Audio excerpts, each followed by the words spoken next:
നമസ്കാരം. ലോക്സഭാ പ്രതിപക്ഷ നേതാവ് രാഹുൽ ഗാന്ധി ഉയർത്തിവിട്ട വോട്ടുകൊള്ള ആരോപണം കൊടുങ്കാറ്റുപോലെ ആഞ്ഞു വീശുകയാണ്. പ്രതിപക്ഷ പാർട്ടികൾ ഒന്നടങ്കം വലിയ പ്രതിഷേധവുമായി രംഗത്തെത്തി കഴിഞ്ഞിട്ടുണ്ട്. അതിന്റെ പ്രതിഫലനം ഇപ്പോൾ കേരളത്തിലും കാണാൻ സാധിക്കും. പ്രത്യേകിച്ച് തൃശൂരിൽ സുരേഷ് ഗോപി വിജയിച്ചത് വോട്ടുകൊള്ളയിലൂടെ ആണ് എന്നാണ് കോൺഗ്രസ് ഉൾപ്പെടുന്ന പാർട്ടികൾ ആരോപിക്കുന്നത്. അതിന് CPIM പിന്തുണയ്ക്കുന്നുണ്ട്. തൃശൂരിൽ ഒരു തെരഞ്ഞെടുപ്പ് നടത്തണം, അതായത് ഉപതെരഞ്ഞെടുപ്പ് നടത്തണം എന്നാണ് ഇപ്പോൾ CPIM ആവശ്യപ്പെടുന്നത്. അതേസമയം CPIMന്റെ ഏറ്റവും പ്രധാനപ്പെട്ട മുഖങ്ങളിൽ ഒന്ന് അത് KT ജലീൽ ആണ്. CPIMന് വേണ്ടി ഏറ്റവും പ്രധാനപ്പെട്ട ആരോപണങ്ങൾ പ്രത്യേകിച്ച് മുസ്ലിം ലീഗിനെതിരെ ഉന്നയിച്ചിരുന്നത് KT ജലീലാണ്. പക്ഷേ താൻ ഇനി തെരഞ്ഞെടുപ്പ് രാഷ്ട്രീയത്തിലേക്കില്ല എന്നുള്ളതായിരുന്നു KT ജലീലിന്റെ നേരത്തെയുള്ള പ്രഖ്യാപനം. എന്നാൽ അങ്ങനെയല്ല, ജലീൽ ഇത്തവണയും മത്സരിക്കും എന്നാണ് ഞങ്ങൾക്ക് മനസ്സിലാക്കാൻ സാധിക്കുന്നത്. ആ വാർത്തയുടെ വിശദാംശങ്ങളിലേക്ക് അടക്കം വിശദമായി വരാം. 9 മണി വാർത്ത ആരംഭിക്കുന്നു. ആദ്യം നോക്കാം പ്രധാനപ്പെട്ട വാർത്തകൾ വളരെ വേഗത്തിൽ.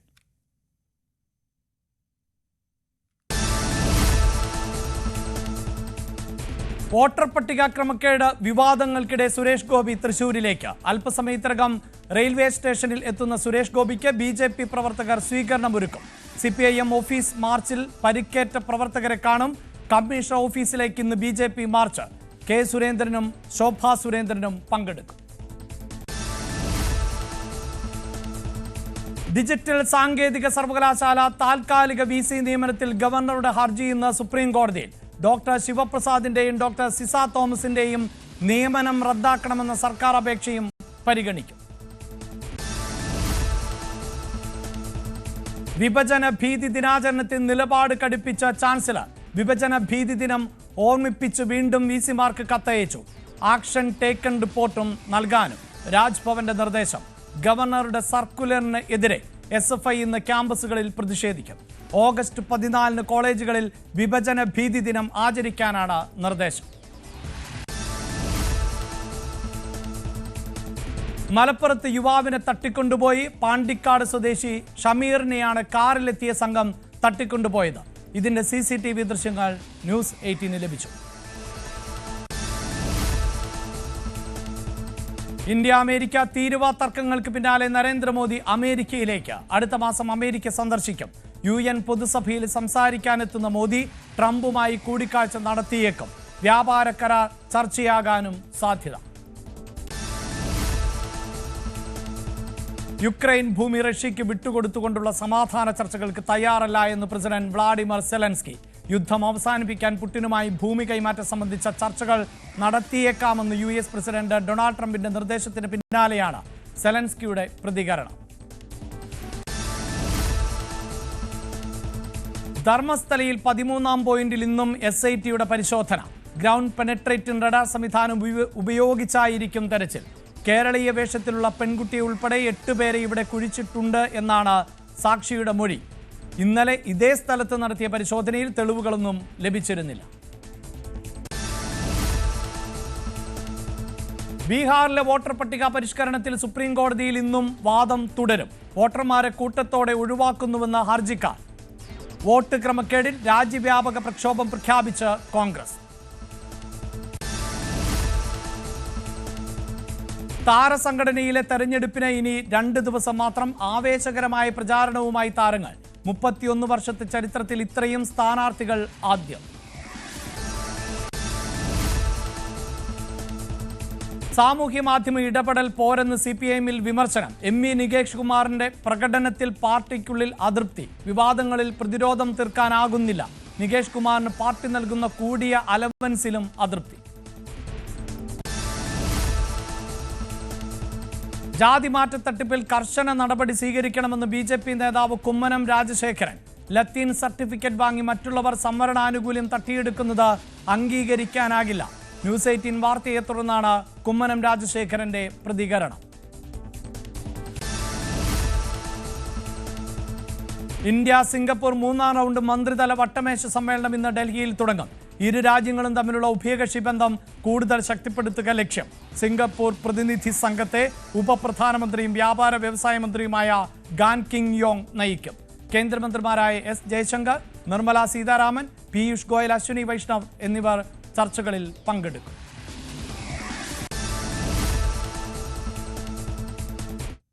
രജനീകാന്ത് ചിത്രം കൂലി നാളെയാണ് തിയേറ്ററുകളിലേക്ക് എത്തുന്നത്. അതിന്റെ ആവേശത്തിലാണ് ഇപ്പോൾ ആരാധകർ എന്നതാണ് വസ്തുത. അത്തരം ആവേശക്കാഴ്ചകൾ ഉൾപ്പെടെ 9 മണി വാർത്തയിൽ ഉൾപ്പെടുത്തും. അതിനു മുമ്പ് വളരെ പ്രധാനപ്പെട്ട മറ്റ് വാർത്തകളിലേക്ക് ഞങ്ങൾ പോകുമ്പോൾ അതിൽ തുടക്കത്തിൽ സൂചിപ്പിച്ച വാർത്ത തന്നെയാണ് ഏറ്റവും പ്രധാനപ്പെട്ടത്. പ്രതിപക്ഷ നേതാവായ രാഹുൽ ഗാന്ധി ഉന്നയിച്ചു വിട്ട ആരോപണം അതിപ്പോൾ ആളിപ്പടരുകയാണ്. അതിന്റെ പ്രതിഫലനം കേരളത്തിലുമുണ്ട്. വോട്ടർ പട്ടിക ക്രമക്കേട് ആരോപണങ്ങൾക്കിടെ സുരേഷ് ഗോപി ഇന്ന് തൃശൂരിലേക്ക് എത്തുകയാണ്. രാവിലെ 9:30യോടെയാണ് സുരേഷ് ഗോപി തൃശൂരിലേക്ക് എത്തുന്നത്. പുലർച്ചെ 2:30യോടെ തിരുവനന്തപുരം വിമാനത്താവളത്തിൽ എത്തിയ സുരേഷ് ഗോപി വന്ദേ ഭാരതിൽ ആണ് തൃശൂരിലേക്ക് പുറപ്പെട്ടിട്ടുള്ളത്. തൃശൂർ റെയിൽവേ സ്റ്റേഷനിൽ സുരേഷ് ഗോപിയെ BJP പ്രവർത്തകർ സ്വീകരിക്കും. നവമി ദിനേശാണ് വാർത്തയുടെ വിശദാംശങ്ങളുമായി ചേരുന്നത്. നവമി, തൃശൂരിൽ വലിയ പ്രതിഷേധങ്ങൾ നടക്കുകയാണ്. കഴിഞ്ഞ ദിവസമായിരുന്നു സുരേഷ് ഗോപിയുടെ ഓഫീസ് ബോർഡിൽ കരിയോയിലടക്കം ഒഴിച്ചുകൊണ്ട് CPIM പ്രവർത്തകർ പ്രതിഷേധിച്ചത്. പിന്നീട് പാർട്ടി ഓഫീസിലേക്ക് BJPയുടെ പ്രതിഷേധമുണ്ടായി. അങ്ങനെ ഒരു സംഘർഷ സാധ്യത പോലും നിലനിൽക്കുന്നുണ്ട് അവിടെ. അതിനിടെ വലിയ തോതിൽ പ്രതിരോധം തീർക്കുന്നുണ്ട് BJP. ഈ BJPക്കിടയിലേക്കാണല്ലോ സുരേഷ് ഗോപി എന്ന നേതാവ് എത്താൻ പോകുന്നത്. എങ്ങനെയാണ് BJP സുരേഷ് ഗോപിക്ക് സ്വീകരണമൊരുക്കുക? എന്താണ് മറ്റു വിവരങ്ങൾ? വലിയ ആരോപണങ്ങൾക്ക് പിന്നാലെ സുരേഷ് ഗോപി സ്വന്തം മണ്ഡലത്തിലേക്ക് ഇന്ന് തിരിച്ചെത്തുകയാണ്. രാവിലെ 9:30 അല്പസമയത്തിനുള്ളിൽ തന്നെ സുരേഷ് ഗോപി വന്ദേ ഭാരതിൽ തൃശൂരിലെത്തും. ഇന്നലെ രാത്രി CPM ഓഫീസിലേക്ക് BJP പ്രവർത്തകർ നടത്തിയ മാർച്ചിൽ പരിക്കേറ്റ് ചികിത്സയിൽ കഴിയുന്ന BJP സിറ്റി ജില്ലാ പ്രസിഡന്റ് ജസ്റ്റിൻ തോമസ് ഉൾപ്പെടെയുള്ള 5 പ്രവർത്തകരെ അശ്വിനി ആശുപത്രിയിലെത്തി അദ്ദേഹം കാണുകയും ചെയ്യും. ഈ സ്റ്റേഷനിലെത്തുന്ന അദ്ദേഹത്തിന് വലിയ ഒരു സ്വീകരണം ഒരുക്കാൻ തന്നെയാണ് BJP പ്രവർത്തകർ തീരുമാനിക്കുകയും ചെയ്തിരിക്കുന്നത്. എന്നാലും അതിനുശേഷം അശ്വിനി ആശുപത്രിയിലെത്തി പരിക്കേറ്റവരെ കാണും. പിന്നീടായിരിക്കും ഈ CPM പ്രവർത്തകർ അദ്ദേഹത്തിന്റെ ക്യാമ്പ് ഓഫീസിലെ ബോർഡിൽ കരിയോയിൽ ഒഴിക്കുകയും ചെരുപ്പുമാല ഇടുകയും ഒക്കെ ചെയ്തിരുന്നു. ആ ഓഫീസിലേക്ക് പോയി ഓഫീസ് സന്ദർശിച്ച ശേഷമായിരിക്കും അദ്ദേഹം ഈ സിറ്റി പോലീസ് കമ്മീഷണറുടെ ഓഫീസിലേക്കുള്ള BJP പ്രവർത്തകരുടെ മാർച്ചിൽ പങ്കെടുക്കുക. അവിടെയാണ് നമ്മൾ സുരേഷ് ഗോപിയുടെ പ്രതികരണം പ്രതീക്ഷിക്കുന്നത്. കാരണം വലിയ ഒരു പരമാവധി അണികളെ ഉൾപ്പെടുത്തിക്കൊണ്ട് വലിയൊരു പ്രതിഷേധത്തിന് തന്നെയാണ് BJP കളമൊരുക്കുന്നത്. തൃശ്ശൂരിൽ മാത്രമല്ല കേരളത്തിൽ എല്ലായിടങ്ങളിലും വലിയ പ്രതിഷേധം സംഘടിപ്പിക്കാൻ തന്നെയാണ് BJPയുടെ തീരുമാനവും. എന്തായാലും തൃശ്ശൂരിൽ നടക്കുന്ന ഈ ഒരു വലിയ പ്രതിഷേധത്തിൽ ശോഭാ സുരേന്ദ്രൻ, കെ സുരേന്ദ്രൻ ഉൾപ്പെടെയുള്ള പ്രധാനപ്പെട്ട നേതാക്കൾ എല്ലാവരും പങ്കെടുക്കുമെന്നാണ് നമുക്ക് അവിടെ നവമി, ഒരു പക്ഷേ ഈ വിഷയം അതായത് ഈ വാർത്ത പുറത്തു വന്നതിന് ശേഷം പലപ്പോഴായി മാധ്യമപ്രവർത്തകർ സുരേഷ് ഗോപിയുടെ പ്രതികരണം ആരാഞ്ഞതാണ് എങ്കിൽ പോലും അദ്ദേഹം മൗനം തുടരുന്ന ഒരു സാഹചര്യമുണ്ട്. അതിനു മുമ്പ് നമുക്കറിയാം ഈ കന്യാസ്ത്രീകളുടെ അറസ്റ്റുമായി ബന്ധപ്പെട്ട വിഷയത്തിലടക്കമൊക്കെ പ്രതികരണം തേടിയപ്പോഴും കാര്യമായൊന്നും പ്രതികരിക്കാൻ അദ്ദേഹം തയ്യാറായില്ല. ഇന്നിപ്പോൾ ഈ പ്രതിഷേധങ്ങളുടെയൊക്കെ ഭാഗമായി സുരേഷ് ഗോപി തന്നെ സംസാരിക്കുവാനുള്ള സാധ്യതയുണ്ടോ? അഭിലാഷ്, സുരേഷ് ഗോപി ഇനി എന്താണ് ഇതിൽ മറുപടി പറയാനുള്ളത്? ഗുരുതരമായിട്ടുള്ള ആരോപണങ്ങളായിരുന്നു. നമ്മൾ ഈ ലോക്സഭാ തെരഞ്ഞെടുപ്പ് നടക്കുമ്പോൾ പോലും ഒറ്റുനോക്കിയ ഒരു മണ്ഡലം തന്നെയായിരുന്നു തൃശ്ശൂരിൽ. അവിടെ സുരേഷ് ഗോപിയുടെ പ്രവർത്തനങ്ങൾ, പിന്നീട് വലിയ ഭൂരിപക്ഷത്തിലുള്ള സുരേഷ് ഗോപിയുടെ വിജയം, ഇതെല്ലാം തന്നെ BJP വലിയ രീതിയിൽ ആഘോഷിച്ച ഒന്നായിരുന്നു. പക്ഷെ പിന്നീട് ഈ രാഹുൽ ഗാന്ധി ഉയർത്തിയ വ്യാജ വോട്ടുമായി ബന്ധപ്പെട്ട വിവാദങ്ങൾ നിലനിൽക്കുമ്പോൾ അതിൽ ഏറ്റവും കൂടുതൽ ഇപ്പോൾ ചർച്ച ചെയ്യപ്പെടുന്നത് തൃശ്ശൂർ മണ്ഡലം തന്നെയാണ്. VS സുനിൽകുമാറാണ് ആദ്യം തൃശ്ശൂരിൽ ഈ ഒരു വ്യാജ വോട്ടുണ്ട്, ഇരട്ട വോട്ടുണ്ടെന്ന ആരോപണവുമായി രംഗത്തെത്തുകയും പിന്നീട് അതിന്റെ തെളിവുകളടക്കം ഓരോ ദിവസവും കഴിയുന്തോറും പുറത്തു വരികയും ചെയ്തിരുന്നു. ഇതിനിടയിൽ തന്നെ ഈ കന്യാസ്ത്രീകളുടെ വിഷയത്തിൽ പോലും സുരേഷ് ഗോപി പ്രതികരിക്കാൻ തയ്യാറായിരുന്നില്ല. ഈ കേരളത്തിലില്ല, സുരേഷ് ഗോപിയെ കാണാനില്ല എന്ന് പറഞ്ഞുകൊണ്ട് കോൺഗ്രസ് നേതാവ് അടക്കം പോലീസിന് പരാതി നൽകുന്ന ഒരു ഘട്ടത്തിലേക്ക് വരെ കാര്യങ്ങൾ കടക്കുകയും ചെയ്തിരുന്നു. അതിനുശേഷം സുരേഷ് ഗോപി ഇന്ന് തൃശ്ശൂരിലേക്ക് വരുമ്പോൾ, സ്വന്തം മണ്ഡലത്തിലേക്ക് വരുമ്പോൾ എന്താണ് വോട്ടിട്ട് ജയിപ്പിച്ച സ്വന്തം വോട്ടർമാരോട് എന്ത് ന്യായീകരണമാണ് സുരേഷ് ഗോപി പറയുന്നത്? അല്ലെങ്കിൽ എങ്ങനെയായിരിക്കും സുരേഷ് ഗോപി മാധ്യമങ്ങളോട് ഈ വിഷയത്തിൽ പ്രതികരിക്കുക? എന്ത് വിശദീകരണമായിരിക്കും, എന്ത് തെളിവുകളായിരിക്കും സുരേഷ് ഗോപി നിരത്തുക എന്നതാണ് ഉറ്റുനോക്കുന്നത്.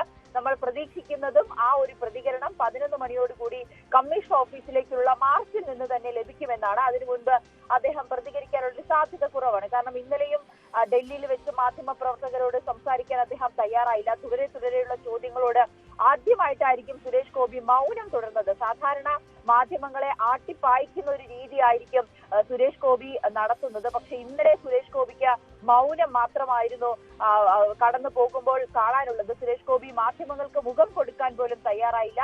തിരുവനന്തപുരത്ത് ഇന്ന് രാവിലെ അദ്ദേഹം എത്തിയതിനു ശേഷവും ട്രെയിൻ സ്റ്റേഷനിലേക്ക് എത്തുമ്പോൾ പോലും മാധ്യമങ്ങളുടെ ചോദ്യത്തിന് അദ്ദേഹം ഒന്നും തന്നെ മറുപടി നൽകിയിരുന്നില്ല. സാധാരണ മാസ് ഡയലോഗ് അടിച്ചു പോകുന്ന സുരേഷ് ഗോപിക്ക് ഇന്ന് മാധ്യമങ്ങളോട് മുഖം കൊടുക്കാൻ പോലും തയ്യാറാകാത്ത സാഹചര്യമാണ്. ഇന്നിപ്പോൾ തൃശ്ശൂരിൽ വന്നിറങ്ങുമ്പോൾ വലിയ സ്വീകരണമാണ് BJP പ്രവർത്തകർ ഒരുക്കുന്നത്. പക്ഷെ മാധ്യമങ്ങളെ കാണാനുള്ള ഒരു സാധ്യതയും കുറവാണ്.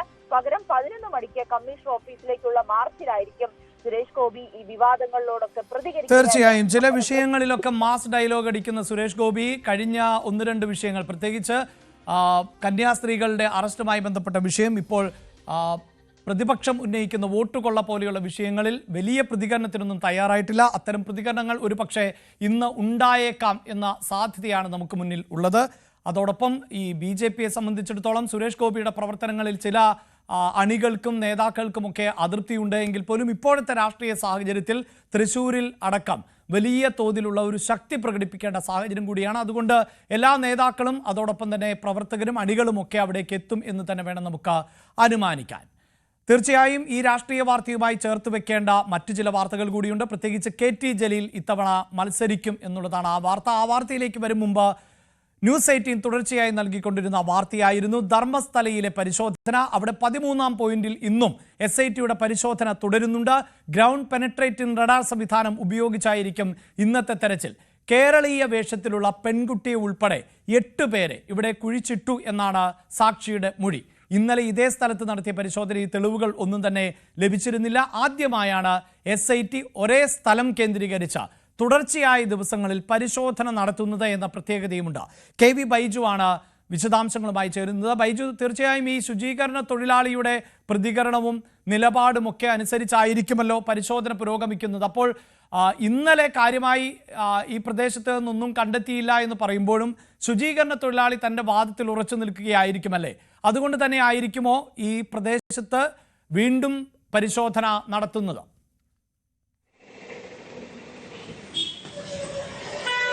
അഭിലാഷ്, ഇന്നലെ ഒരു 2 മണിയോട് കൂടിയാണ് ഇത്തരത്തിൽ പരിശോധന ആരംഭിച്ചത്. ഏകദേശം 3 മണിക്കൂർ മാത്രമേ ഈ പ്രദേശം പരിശോധിച്ചുള്ളൂ. ആ സമയത്ത് കാര്യമായി ഒന്നും ലഭിച്ചിരുന്നില്ല. കാരണം അവിടെ ഈ കുഴിയെടുക്കുന്ന സമയത്ത് തന്നെ വലിയ തോതിൽ വെള്ളം പുറത്തേക്ക് വരുന്ന സാഹചര്യം ഉണ്ടായിരുന്നു.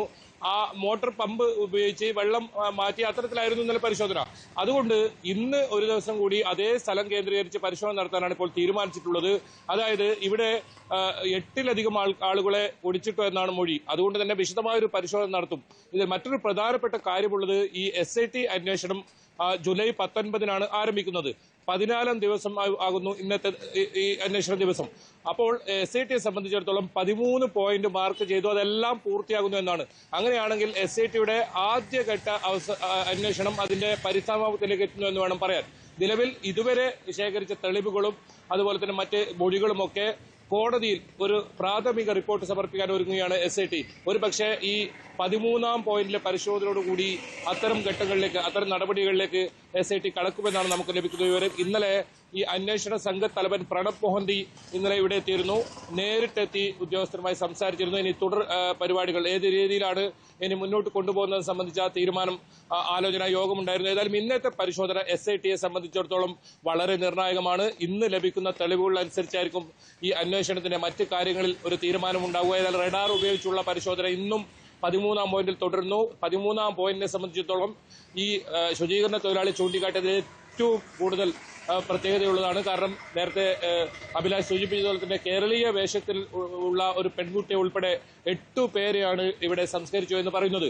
അതുകൊണ്ട് തന്നെ വിശദമായ ഒരു പരിശോധന നടത്തുന്നു. ഇന്നലെ 4 മണിക്കൂറോളം മാത്രം പരിശോധന നടത്തി. അതിനിടയിൽ ഈ മോട്ടോർ പമ്പ് കേടായതിനെ തുടർന്ന് 1 മണിക്കൂറോളം ഇത് തടസ്സപ്പെട്ടു. അങ്ങനെയൊക്കെ സാഹചര്യം ഉണ്ടായതുകൊണ്ടാണ് ഇന്നുകൂടെ അവിടെ വിശദമായ ഒരു പരിശോധന നടത്താൻ തീരുമാനിച്ചിരിക്കുന്നത്. നേരത്തെ എല്ലാ സ്ഥലങ്ങളിലും ഓരോ ദിവസം മാത്രമായിരുന്നു പരിശോധനയെങ്കിൽ ഇത് 2ാം ദിവസം ഒരേ പോയിന്റ് കേന്ദ്രീകരിച്ച് നടക്കുന്നു. 13ാം പോയിന്റിലെ പരിശോധന ഇന്ന് ഈ അന്വേഷണത്തിന്റെ ഗതി തന്നെ മാറ്റിയേക്കാം. ഒരു പക്ഷേ ഇതിൽ കാര്യമായ തെളിവുകൾ ലഭിക്കുന്നില്ലെങ്കിൽ ഈ ആദ്യഘട്ട അന്വേഷണം ഇവിടെ അവസാനിക്കും. തുടർന്ന് കോടതിയുടെ നിർദ്ദേശം, കോടതി എന്താണോ നിർദ്ദേശം നൽകുന്നത് അതനുസരിച്ചായിരിക്കും ഇതിന് മുന്നോട്ട് പോവുക. എന്നാലും ഈ വിഷയം ഇപ്പോൾ കർണാടക നിയമസഭ ഇപ്പോൾ നടക്കുന്ന സമയമാണ്. ഇന്നലെ നിയമസഭയുടെ ആദ്യ ദിവസമായിരുന്നു. ഇത്തരത്തിൽ BJP അംഗം ധർമ്മസ്ഥലയിൽ എത്ര കുഴികൾ എടുക്കുന്നു, 100 കുഴികൾ എടുക്കാനാണോ ഉദ്ദേശിക്കുന്നത് എന്നൊരു ചോദ്യം ഉന്നയിച്ചിരുന്നു. അതിന് ആഭ്യന്തരമന്ത്രി G. പരമേശ്വരൻ വ്യക്തമാക്കിയിരിക്കുന്നത് അതിൽ തീരുമാനമൊന്നും എടുത്തിട്ടില്ല. ഈ SIT-ക്കാണ് അതിനെ അന്വേഷണ ചുമതലയുള്ളത്. അവർ തന്നെ അതിൽ തീരുമാനമെടുക്കും. അന്വേഷണം അവസാനിപ്പിക്കുന്നത് സംബന്ധിച്ച് ഒരു തീരുമാനം എടുത്തിട്ടില്ല എന്ന് അദ്ദേഹം ഈ നിയമസഭയിൽ പറഞ്ഞ സാഹചര്യങ്ങളുണ്ടായിരുന്നു. അതായത് വലിയ പ്രതിരോധം ഉണ്ടായിട്ടും ഈ SIT അന്വേഷണം ഊർജിതമായി മുന്നോട്ട് പോകുന്നു എന്ന് വേണം പറയാൻ. കാരണം GPR പോലുള്ള സംവിധാനങ്ങൾ ഇവിടെ എത്തിച്ച് പരിശോധന നടത്തുന്നു. വലിയ തോതിൽ ഈ ക്ഷേത്ര ഭൂമിയിലടക്കം പരിശോധന നടത്തുന്ന സാഹചര്യമുണ്ട്. എന്നാലും ഇന്നും റഡാർ ഉപയോഗിച്ച് 1ഓ 2ഓ പോയിന്റുകൾ പരിശോധന നടത്തും. SIT-യെ സംബന്ധിച്ചിടത്തോളം വളരെ പ്രധാനപ്പെട്ട ഒരു നീക്കം ഇനി ഉണ്ടാകും. ഇതിൽ ഇന്ന് കാര്യമായ തെളിവുകൾ ലഭിച്ചില്ലെങ്കിൽ ഉടൻ തന്നെ കോടതിയിൽ ഒരു റിപ്പോർട്ട് സമർപ്പിക്കും. ഏതായാലും ശുചീകരണ തൊഴിലാളി ചൂണ്ടിക്കാട്ടുന്ന കൃത്യം ഇടം കേന്ദ്രീകരിച്ചായിരുന്നു ഇന്നലെയും തെരച്ചിൽ നടത്തിയ ദൃശ്യങ്ങൾ, തത്സമയ ദൃശ്യങ്ങൾ ന്യൂസ് 18 സംപ്രേഷണം ചെയ്തതാണ്. അതുപോലെ തന്നെ ഇന്നും ഇവിടെ നിന്നുള്ള തത്സമയ ദൃശ്യങ്ങൾ ഉണ്ടാകും. ഇന്ന് വളരെ പ്രധാനപ്പെട്ട ദിവസമാണ്. ധർമ്മസ്ഥല കൂട്ടക്കൊലപാതക വെളിപ്പെടുത്തലിൽ ആ അന്വേഷണം ഇന്ന് ഏത് രീതിയിൽ ഇനി മുന്നോട്ട് പോകും എന്നതിനെ സംബന്ധിച്ച തീരുമാനവും ഇന്നത്തെ അന്വേഷണത്തിലെ പുരോഗതി പോലെയായിരിക്കും ഉണ്ടാവുക. അഭിലാഷ്. KV ബൈജു ആണ് ധർമ്മസ്ഥലയിൽ നിന്നുള്ള വിശദാംശങ്ങൾ നൽകിക്കൊണ്ടിരിക്കുന്നത്. ഓൺലൈൻ വഴിയുള്ള പ്രേക്ഷകർ ഉൾപ്പെടെ ഈ ധർമ്മസ്ഥലയിലെ വാർത്തകൾ ഇങ്ങനെ തുടർച്ചയായി നൽകുന്നതിൽ അഭിനന്ദനം അറിയിക്കുന്നുണ്ട്. ഒപ്പം സിനിമോൾ പറയുന്നത് ധർമ്മസ്ഥലയിലെ എല്ലാം കണ്ടുപിടിക്കാൻ ഈ SIT സംഘത്തിന് സാധിക്കട്ടെ എന്നുള്ളതാണ്. തീർച്ചയായും അതുതന്നെയാണ് എല്ലാവരും ആഗ്രഹിക്കുന്നത്. മാത്രമല്ല ഇത്തരം പരിശോധനയുടെ ദൃശ്യങ്ങൾ അടക്കം, തത്സമയ ദൃശ്യങ്ങളടക്കം ആണ് ന്യൂസ് 18 തുടർച്ചയായി പ്രേക്ഷകരിലേക്ക് എത്തിച്ചുകൊണ്ടേ ഇരിക്കുന്നത്. KV ബൈജു ആണ് അവിടെ നിന്നുള്ള വാർത്തയുടെ വിശദാംശങ്ങൾ നൽകിയത്. വിഭജന ഭീതി ദിനാചരണത്തിൽ നിലപാട് കടുപ്പിച്ചിരിക്കുകയാണ് ചാൻസലർ. വിഭജന ഭീതി ദിനം ഓർമ്മിപ്പിച്ച് വീണ്ടും VC-മാർക്ക് കത്തയച്ചു. ആക്ഷൻ ടേക്കൺ റിപ്പോർട്ട് നൽകാനും രാജ്ഭവൻ നിർദ്ദേശിച്ചിട്ടുണ്ട്. അതേസമയം വിഭജന ഭീതി ദിനാചരണം തടയാനുള്ള നീക്കത്തിൽ ആണ് സർക്കാർ. VV അരുൺ ആണ് ചേരുന്നത്. അരുൺ, മറ്റൊരു പോരിന് ആണ് കളം ഒരുങ്ങുന്നത്. വിഭജന ഭീതി ദിനം ആചരിക്കണം എന്ന് ചാൻസലർ പറയുന്നു. അതേസമയം വിദ്യാർത്ഥി സംഘടനകൾക്ക്, ഇടതു വിദ്യാർത്ഥി സംഘടനകൾക്ക് ഉൾപ്പെടെ വലിയ വിയോജിപ്പുണ്ട് ഈ വിഷയത്തിൽ. സർക്കാരിനും വിയോജിപ്പാണ്. എന്താണ് ഇപ്പോൾ സംഭവിച്ചുകൊണ്ടിരിക്കുന്നത്? അഭിലാഷ്, 2021 പ്രധാനമന്ത്രി നരേന്ദ്രമോദി ഓഗസ്റ്റ് 14 വിഭജന ഭീതി ദിനമായി ആചരിക്കണമെന്ന ആഹ്വാനം നടത്തിയത്. പക്ഷേ ഇതുവരെ കേരളത്തിൽ അത്തരമൊരു ആചരണം ഉണ്ടായിട്ടില്ല. ഒരു സംഘടനയും അല്ലെങ്കിൽ ഒരു സർവകലാശാലകളിലോ കോളേജുകളിലോ അത്തരം ആചരണം ഉണ്ടായിട്ടില്ല. ഇത്തവണയാണ് അത്തരമൊരു നിർദ്ദേശം സർവകലാശാലയുടെ ചാൻസലർ കൂടിയായ ഗവർണറുടെ ഭാഗത്ത് നിന്ന് ഉണ്ടായത്. മുഴുവൻ സർവകലാശാല VC-മാർക്കും ചാൻസലർ അർലേക്കർ കത്തയക്കുകയായിരുന്നു. തുടർന്ന് ചില സർവകലാശാലകൾ അത് താഴേക്ക് ഫോർവേഡ് ചെയ്യുകയും ചെയ്തു. ഇന്നലെ കേരള സർവകലാശാലയും കണ്ണൂർ സർവകലാശാലയും അടക്കം ഇത്തരം നിലപാട് സ്വീകരിച്ചാണ്. പക്ഷേ കേരള സർവകലാശാലയിൽ തന്നെ ഒരു തർക്കമുണ്ടായി. ഈ വികസന സമിതി, കോളേജ് വികസന സമിതി ഡയറക്ടർ പിന്നീട് ആ സർക്കുലർ പിൻവലിക്കുകയും അദ്ദേഹം VC-മാരുടെ അഭിപ്രായ വ്യത്യാസത്തിൽ നിന്ന് പദവിയിൽ നിന്ന് ഒഴിയുകയും ചെയ്തു. സംസ്ഥാന സർക്കാർ നിലപാട് അതല്ല. പല സർവകലാശാലകൾക്കും പല കോളേജുകൾക്കും ഇതിൽ ആശങ്കയുണ്ട്. അതുകൊണ്ട് തീരുമാനം നിർബന്ധമാക്കുന്നില്ല. വേണമെന്ന് പോലും ചെയ്താൽ മതി നിർദ്ദേശമാണ് അദ്ദേഹം നൽകിയത്. പക്ഷേ VC അതിനെതിരെ കടുത്ത നിലപാടെടുത്തു.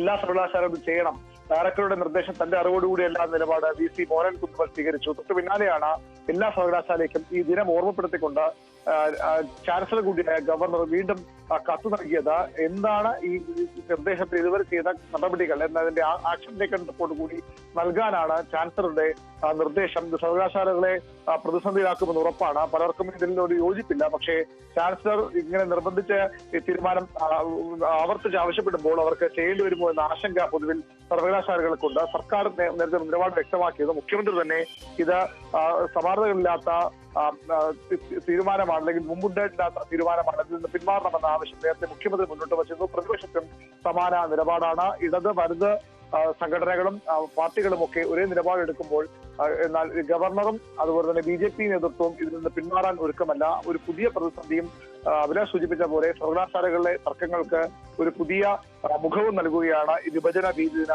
ആചരണം. നാളെയാണ് സർവകലാശാല ആചരിക്കേണ്ടത്. അല്ലെങ്കിൽ അതിന് മുന്നോടിയായി സെമിനാർ അടക്കമുള്ള സംഘടിപ്പിക്കാൻ വേണം. ഇത് വലിയൊരു തർക്കമായി രൂപപ്പെടുകയാണ് അഭിലാഷ്.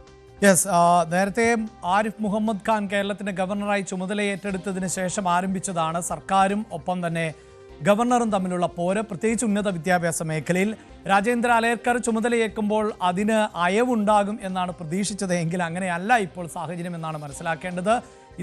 ഇതുവരെ കേരളത്തിൽ ആചരിക്കാതിരുന്ന വിഭജന ഭീതി ദിനാചരണം അത് ഇത്തവണ നടത്തണം എന്ന് ചാൻസലർ വളരെ ഗവർണർ കൃത്യമായ നിർദ്ദേശം നൽകുമ്പോൾ അതിൽ ഈ ഉദ്യോഗസ്ഥരും വലിയ തോതിൽ പ്രതിസന്ധിയിലാകുന്നു എന്നുള്ളതാണ്. കാരണം കേരളത്തിലെ ഈ ഉദ്യോഗസ്ഥർ വലിയൊരു വിഭാഗവും ഇടത് സംഘടനകളിൽപ്പെട്ടതാണ്. അവർക്ക് സർക്കാരിൻ്റെ നിലപാടിനോടാണ് കൂടുതൽ യോജിക്കേണ്ടി വരിക. പക്ഷേ ഔദ്യോഗികമായി ഈ അധികാരം ആർക്ക് എന്നതിലേക്ക് വരുമ്പോഴാണ് ഗവർണറെ അവർക്ക് തള്ളാനും പറ്റാത്തൊരു സാഹചര്യം ഉണ്ടാകുന്നത്. എന്തായാലും സുപ്രീം കോടതി നേരത്തെ പറഞ്ഞത് ഇത്തരം വിഷയങ്ങളിൽ സർക്കാരും ഗവർണറും ഒക്കെ അനുനയത്തിൻ്റെ പാതയിലൂടെ സഞ്ചരിക്കണം എന്നാണ്. വിദ്യാർത്ഥികളുടെ ഭാവിയാണ് പ്രധാനമെന്നാണ്.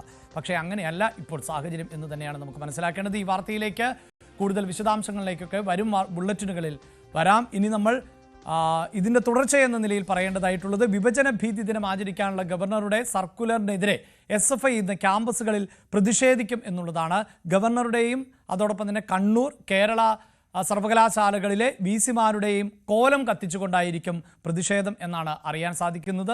തുടക്കത്തിൽ സൂചിപ്പിച്ചു, അതായത് നിയമസഭാ തെരഞ്ഞെടുപ്പിന് ഇനി മാസങ്ങൾ ശേഷിക്കുന്നുണ്ട് എങ്കിലും അടുത്ത തെരഞ്ഞെടുപ്പിൽ ആരൊക്കെ മത്സരാർത്ഥികളാകണം, ഏതൊക്കെ മണ്ഡലത്തിൽ മത്സരിക്കണം എന്നത് സംബന്ധിച്ച ചർച്ചകളും നീക്കങ്ങളും സജീവമാണ്. ഇതിനിടയിലായിരുന്നു CPM-ന്റെ ഏറ്റവും പ്രധാനപ്പെട്ട പ്രതിരോധ മുഖം കൂടിയായിട്ടുള്ള KT ജലീൽ താൻ ഇനി തെരഞ്ഞെടുപ്പ് രാഷ്ട്രീയത്തിലേക്കില്ല എന്ന പ്രഖ്യാപനം നടത്തിയത്. പക്ഷേ KT ജലീൽ വീണ്ടും തവനൂരിൽ മത്സരിച്ചേക്കും എന്ന വിവരങ്ങളാണ് പുറത്തുവരുന്നത്. മുസ്ലിം ലീഗിനെതിരെ ജലീലിനെ മുൻനിർത്തി LDF-ഉം നീക്കം ശക്തമാക്കി കഴിഞ്ഞിട്ടുണ്ട്.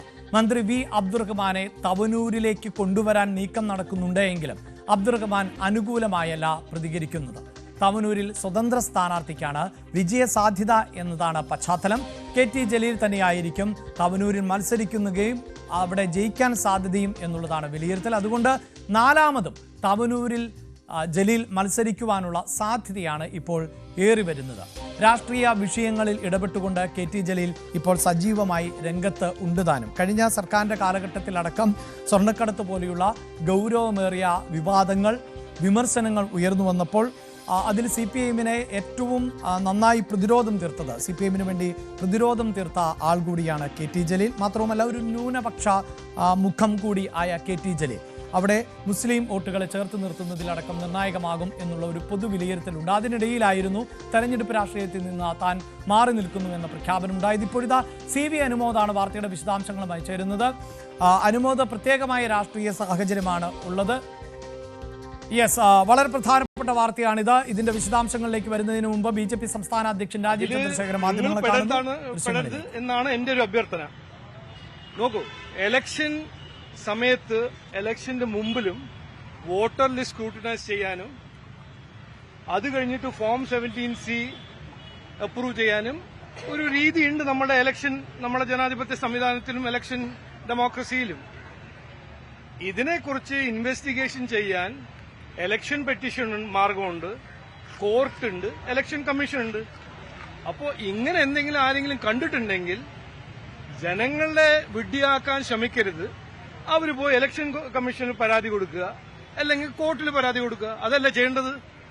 ഇത് ഒരു കൃത്യമായ ഇലക്ഷന്റെ സമയം 2 മാസം ഇനി ഇലക്ഷൻ ഉണ്ട്.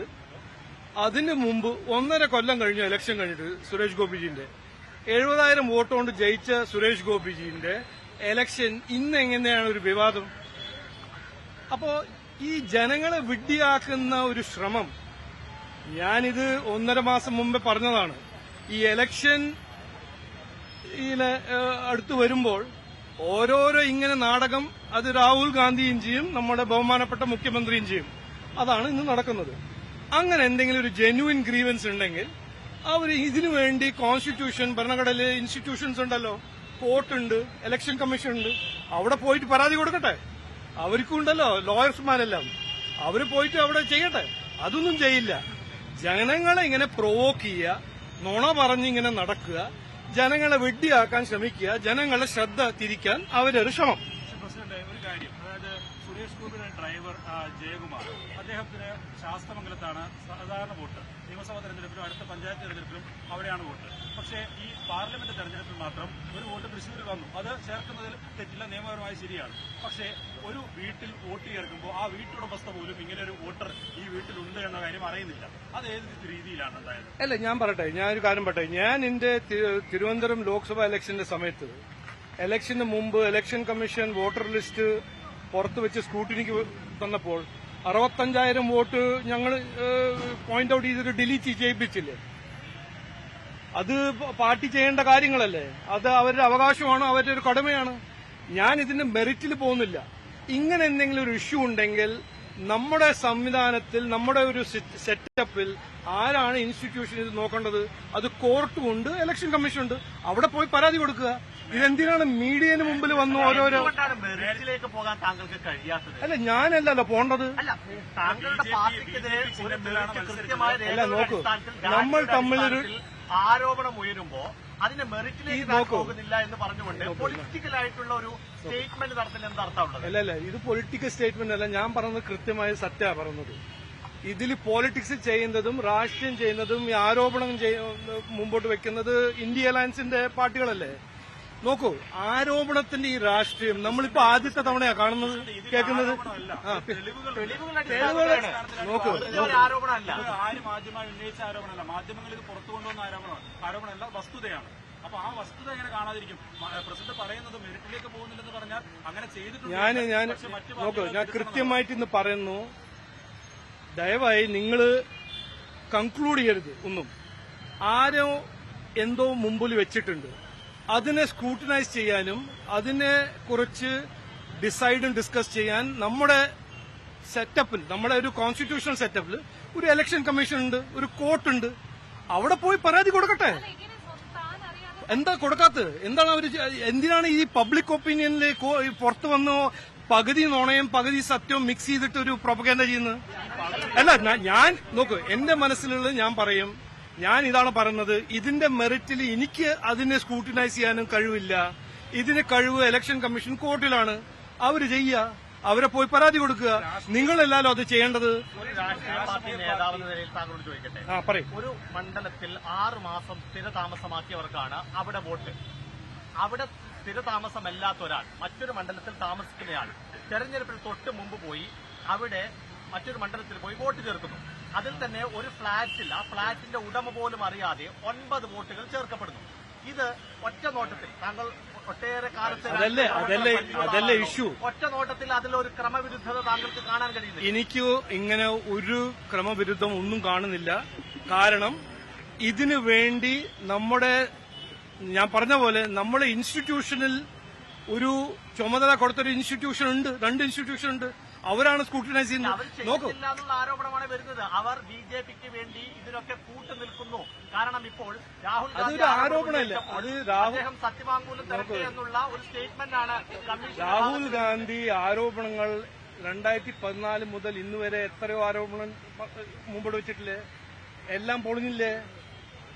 ഇതിന്റെ 4 ദിവസം മുമ്പേ ഓപ്പറേഷൻ സിന്ദൂറിന്റെ കാര്യം പറഞ്ഞില്ലേ? അപ്പോ അതും പൊളിഞ്ഞു. അതിനു മുമ്പ് റഫാലിനെ കുറിച്ച് പറഞ്ഞില്ലേ? ആരാണ്? രാഹുൽ ഗാന്ധിയല്ലേ പറഞ്ഞ്. അതിനു മുമ്പ് ജസ്റ്റിസ് ലോയിനെ കുറിച്ച് പറഞ്ഞില്ലേ? അതിനെക്കുറിച്ച് EVM കുറിച്ച് സംസാരിച്ചില്ലേ? എന്താണ് ഇപ്പൊ EVM മറന്ന് ഇപ്പൊ ഇലക്ട്രൽ റോൾ ഇഷ്യൂ ആക്കിയിരിക്കുന്നത്? ഇതിനെല്ലാം നമ്മളെ പൊളിറ്റിക്കലും ഡെമോക്രാറ്റിക് സെറ്റപ്പിൽ ഇൻസ്റ്റിറ്റ്യൂഷൻസ് ഉണ്ട്. ആ ഇൻസ്റ്റിറ്റ്യൂഷൻസിന് മുമ്പ് പോയി തെളിവ് കൊടുത്ത് അവരെ കൊണ്ട് ചെയ്യിപ്പിക്കുക. ഇലക്ഷൻ കമ്മീഷൻ ഗവൺമെന്റിന്റെ പോക്കറ്റിലാണെന്ന് നിങ്ങൾ പറയുന്നു. അങ്ങനെയാണെങ്കിൽ കോർട്ടുണ്ട്, ഒരു അപ്പലേറ്റ് ജുറിസ്ഡിക്ഷൻ ഉണ്ട്. അവിടെ പോയി പരാതി കൊടുക്കട്ടെ. എന്തുകൊണ്ട് അത് ചെയ്യാൻ കഴിയുന്നില്ല? നിങ്ങൾ നോക്ക്, നിങ്ങളാണ് ഇത് കൺക്ലൂഡ് ചെയ്യുന്നത്. ഗുരുതരമായ ഇഷ്യൂ ആണ്, ഇത് തെറ്റാണ്. നിങ്ങൾ കൺക്ലൂഡ് ചെയ്താൽ ഞാൻ എന്ത് പറയണം? ഞാൻ എങ്ങനെയാണ് കൺക്ലൂഡ് ചെയ്യുന്നത്? നിങ്ങൾ ശാസ്ത്രമംഗലത്തിൽ താമസിക്കുന്ന ഒരാള് തെരഞ്ഞെടുപ്പിൽ തൊട്ട് മുമ്പ് പോയി തൃശ്ശൂരിൽ വോട്ട് ചേർന്നു. ഞാൻ ബാംഗ്ലൂരിലായിരുന്നു. ഞാൻ ഇവിടെ ഇപ്പൊ വോട്ടറായി. അത് തെറ്റാണോ? അപ്പൊ അതിന്റെ അത് ഇങ്ങനെയല്ല ഡിസ്കസ് ചെയ്യേണ്ടത്. നിങ്ങൾ കൺക്ലൂഡ് ചെയ്തിട്ടുണ്ടെങ്കിൽ നിങ്ങൾ കൺക്ലൂഡ് ചെയ്യുക. അതിൽ ഞാൻ അതിന് പങ്കാളിയാവാൻ പോകുന്നില്ല. നോക്കൂ, എന്നോട് ചോദിക്കരുത്. അത് നിങ്ങളൊരു കൺക്ലൂഷൻ അല്ല, അങ്ങനെ തെളിവുണ്ടെങ്കിൽ കോർട്ടിൽ പോവുക. എന്താണ് നിങ്ങൾക്ക് അല്ല കോർട്ടിൽ പോകുന്നത്?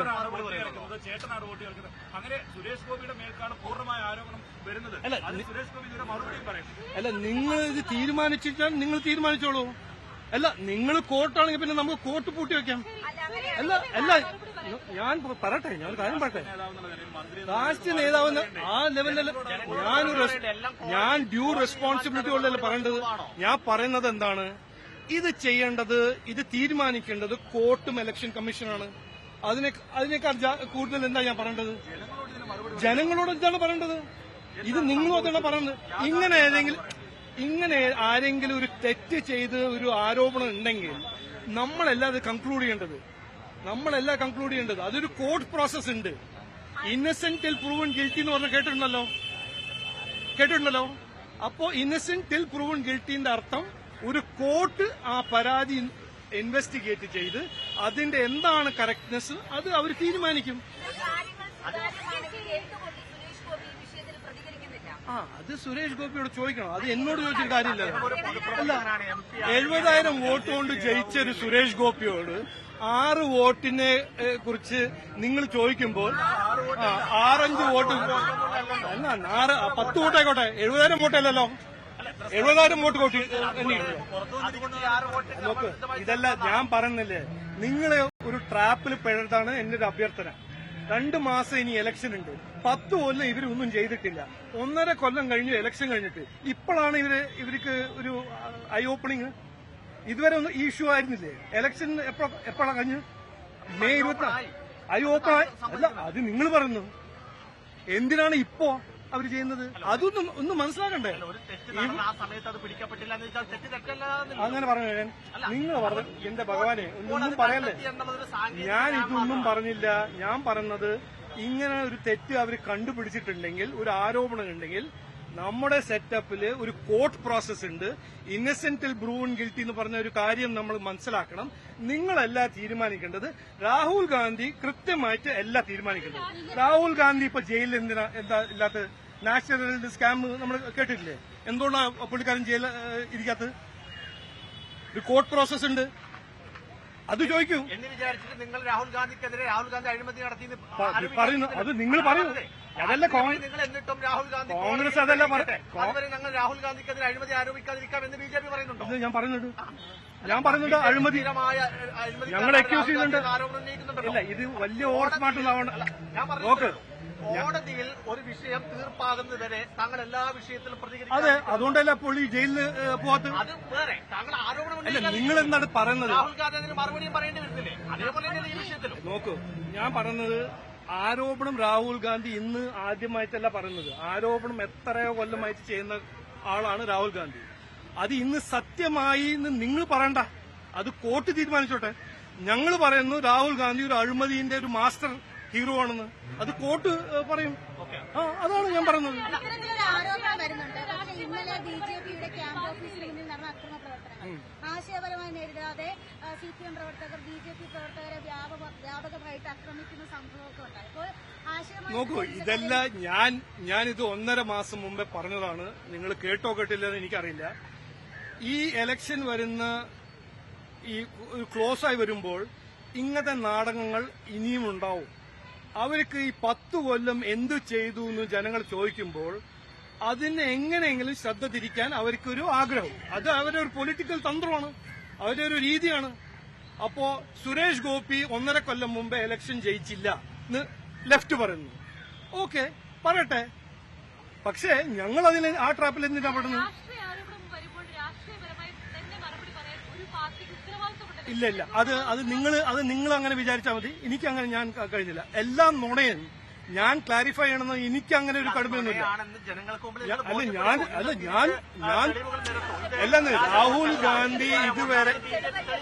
രാഹുൽ ഗാന്ധി ഇതുവരെ ചെയ്ത കാര്യങ്ങളെല്ലാം നുണയാണെന്ന് എല്ലാവർക്കും അറിയാം. അത് ജസ്റ്റിസ് ലോയാണോ, റഫാലാണോ, EVM ആണോ, ഇതെല്ലാം നമ്മൾ തെളിവ് മുമ്പിൽ വെച്ചിട്ടുണ്ടല്ലോ. ഇതും പൊളിയും, പേടിക്കണ്ട.